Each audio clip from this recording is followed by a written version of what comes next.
Imagine you're one of the most talked about quarterbacks in college football, records shattered, national spotlight shining bright, scouts drooling over your stats, and when draft night rolls around, you don't go top 10 or 20 or even 50.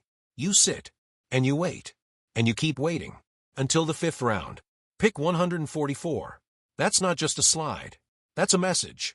And for Shatter Sanders, that message came wrapped in silence, and now, it might spark the biggest legal war the NFL has faced in decades. What happened to Shatter Sanders at the 2025 NFL Draft wasn't just a snub.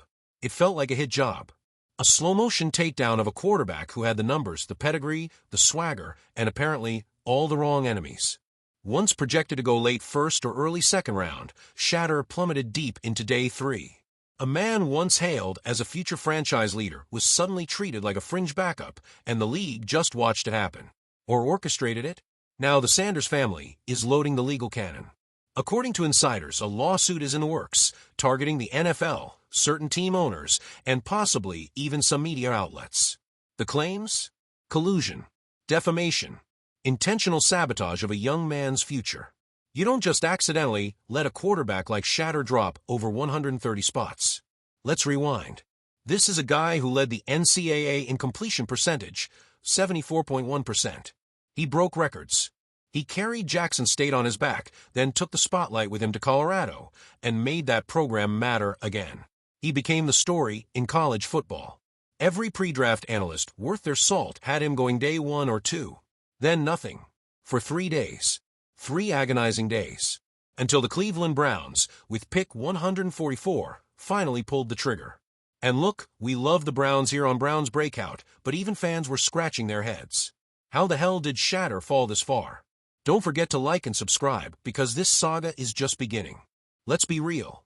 This wasn't just about missed throws or bad interviews. Sure, there were whispers. He didn't perform at the Combine, didn't show up for the Senior Bowl, reportedly had a few testy meetings with teams.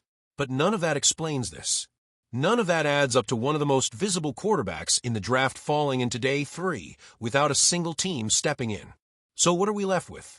According to a private investigator reportedly working with the Sanders legal team, multiple team owners expressed concerns about the primetime baggage, media attention, strong opinions, unwillingness to bend to the league's traditions. Internal communications allegedly show back-channel conversations where owners warned each other off Shatter unless it was absolutely necessary. That's collusion, plain and simple. And let's not forget what Deion Sanders said himself during Super Bowl week. He wasn't going to let his son play just anywhere. That Eli Manning blueprint. The league didn't like that. They saw it as arrogant, as threatening their hierarchy. One exec reportedly said, "You're not just drafting Shatter, you're inheriting the whole Prime brand." For some NFL teams, that was a deal breaker. Then came the whispers. He was too confident, too media-trained, too self-assured. Some scouts allegedly started planting stories. He didn't take criticism well, flubbed film breakdowns, didn't catch intentional install mistakes during combined meetings. All of it adding up to a narrative he's not ready. But think about that. They weren't just evaluating talent, they were controlling a narrative. Now here's the kicker. If those leaks came from inside NFL front offices, and if they were deliberate, this lawsuit becomes a bombshell. We're talking subpoenas for emails, Slack messages, scouting reports, maybe even phone calls. And if the Sanders legal team really has that kind of smoking gun, this could be bigger than Deflategate, bigger than Bountygate. This could be the NFL versus the Sanders dynasty, Prime versus the Shield. And it gets worse.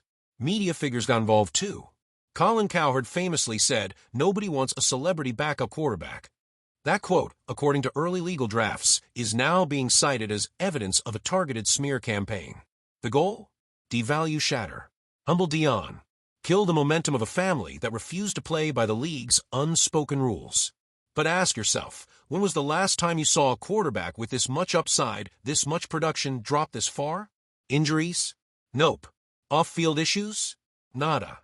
Just vibes and whispers. And that, according to the Sanders camp, is exactly the point. This wasn't a football decision. This was a power move. A message from the old guard: you don't tell us where your son plays. We do. Financially, this is massive. A top 10 pick in 2025? Worth around $35 million. What did Shatter sign for? Just $4.6 million. No big guarantees.